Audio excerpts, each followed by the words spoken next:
Now, on the one hand, we can be quite sure of quite a bit of this history.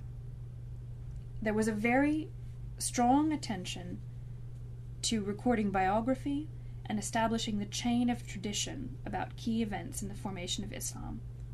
The identity of the Sahaba, the companions of the Prophet, was critical to establish from the beginning because, as I have said, it gave those members of the community authority, and it established the line of succession and the legitimization of the strategic decisions about matters of faith and politics.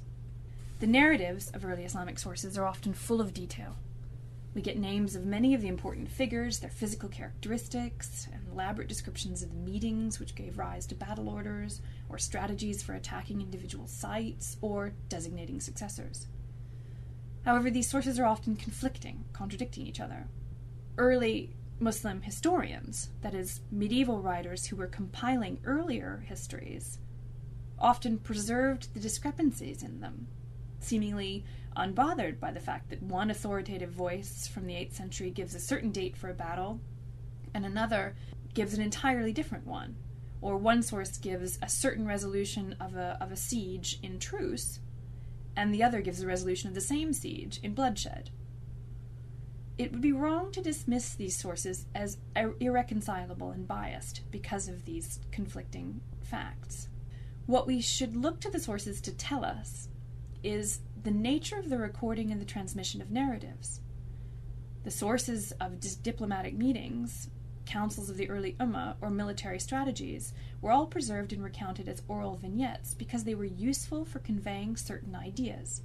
Similarly, discussions of battles and events in military history were recorded not so much as direct journalistic reporting of events, but because they were useful to convey certain ideals about the community.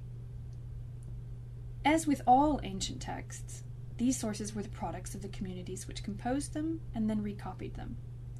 I mentioned the rather radical argument that the entire narrative of the life of the Prophet and the text of Quran was devised in the 8th century as an invention of tradition for the Muslims of the 8th century, who had come together in the common cause of cutting off Meccan trade. Another famous example of the way in which later concerns inform early sources is the lingering question of whether the Prophet designated Ali as his heir. Shias did, and still do, believe that he did, because it would legitimate their claim to be the proper heiress to the Prophet's own community.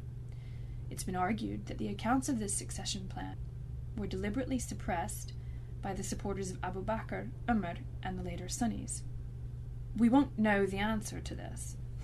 It's important to recognize that because the early sources of Muslim history are normative for members of the faith even down to the present day, they are more accurate records of the communities which composed them and which transmitted them and which are reusing them now than they are necessarily accurate historical reflections of events in the 7th and 8th centuries. There are, of course, non-Muslim sources which attest to the rise of Islam and speak to the military strength of the community coming from the Arabian Peninsula, and the dismay that many Christians, Zoroastrians, and Jews had that their communities were being overtaken, raided, or suppressed. These lend credence to certain elements within the early Islamic sources about the vibrancy and dynamism of the early movement in the first decades, about the rapidity of the conquests across North Africa, up to Spain, and eastward through Iraq and Iran. Both Muslim and non-Muslim sources of the Middle Ages make very clear that what happened in the decades after the life of the Prophet brought about a radical transformation of the Middle East and part of the formerly Roman world, a transformation that was radical, affected society, government, as well as religion.